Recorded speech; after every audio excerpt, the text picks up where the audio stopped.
Hey Pitmasters, welcome to another episode. I'm Roel and today we're gonna make delicious and crunchy chicken.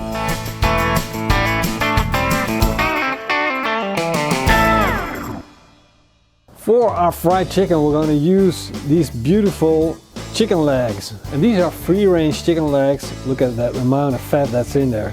Also in between the meat. And that's gonna produce a lot of flavor. So what we'll do is we'll take off the jacket. So we're taking off the skin, and that's very easy to do. Just pull it, there you go, and it's gone.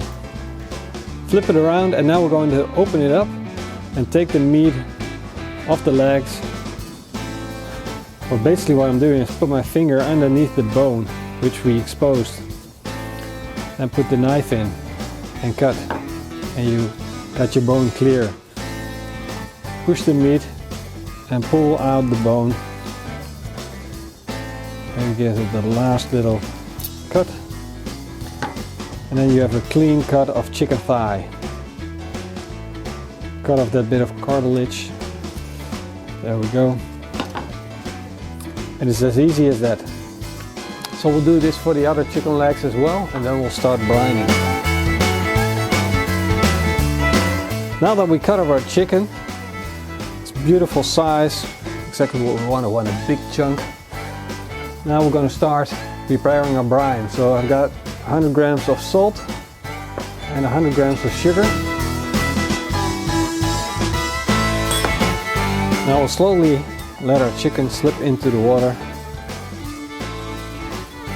There we go. We're going to brine this chicken for 2 hours. The meat of the chicken is rather thin, so 2 hours is more than enough.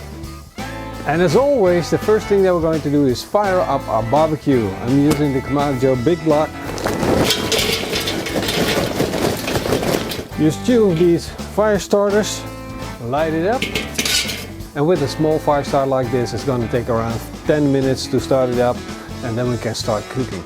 Our charcoal is sufficiently started up, and we're going to dump it into these baskets. And you can see that we didn't use too much charcoal, and this is because we don't want our oil to overheat. Make sure your pan is secure. Now we put in some of this sunflower oil and heat it up to a temperature of 180 degrees Celsius, which is 360 degrees Fahrenheit.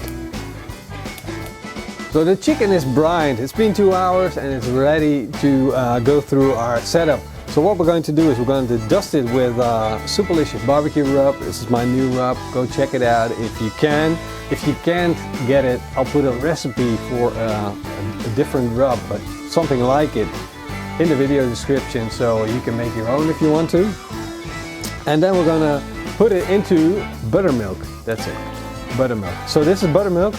And we're going to put it in here, then the flour in here, and this we're going to have a little production line where we can dip our chicken into, and when it's done we can put it in our fryer. Oop, there goes our buttermilk. That will be enough. We'll put in a little bit of all-purpose flour in here. Our first piece of chicken.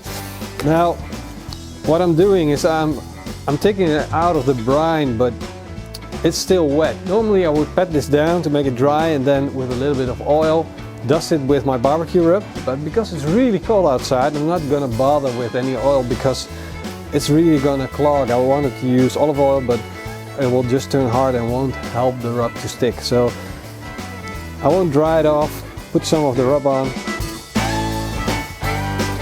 Now I'm putting it in the buttermilk, just slightly dip it. Then we're going to put it in the flour, dip it in, and we'll put it in the buttermilk again. And this way we're building up basically the crunchy part. Back into the flour. And look at the amount of buildup of crust that's going to deliver us that huge crunch. Now this can go into our oil, and the way you can check if the oil is hot enough, if you slightly dip it in and you start getting that bubble.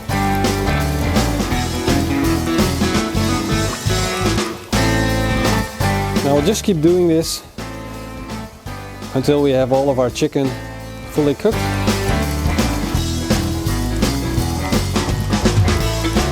So after about 7 minutes, we're gonna take this out of the pan. If you want to be sure that you got the right temperature, just take your barbecue thermometer and check on temperature. And if it's above 75 degrees Celsius, it's done. We'll put it in a pan with paper towel and let the excess oil drip off. We want a nice sweet barbecue sauce to go with our chicken. So we're gonna combine these ingredients into a pan. I have here half a cup of cane sugar, half a cup of tomato ketchup, 4 tablespoons of Worcestershire sauce, and 4 tablespoons of balsamic vinegar. And I got this Tabasco sauce with habanero, so I want to try it to see how hot it actually is. And of course I'm going to use a little bit of the Superlicious barbecue rub that we also used for the chicken to match it all up.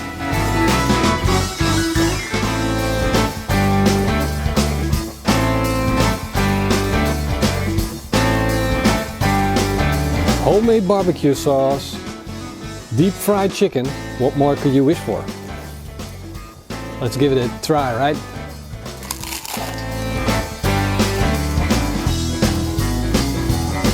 Wow. Together with that barbecue sauce, it makes for the best deep fried chicken I had in a long time. So I hope you guys enjoyed watching this recipe video. I hope you give us a big thumbs up. Leave me a comment down below, and if you love it, please subscribe. See you guys in the next video. It's Michael.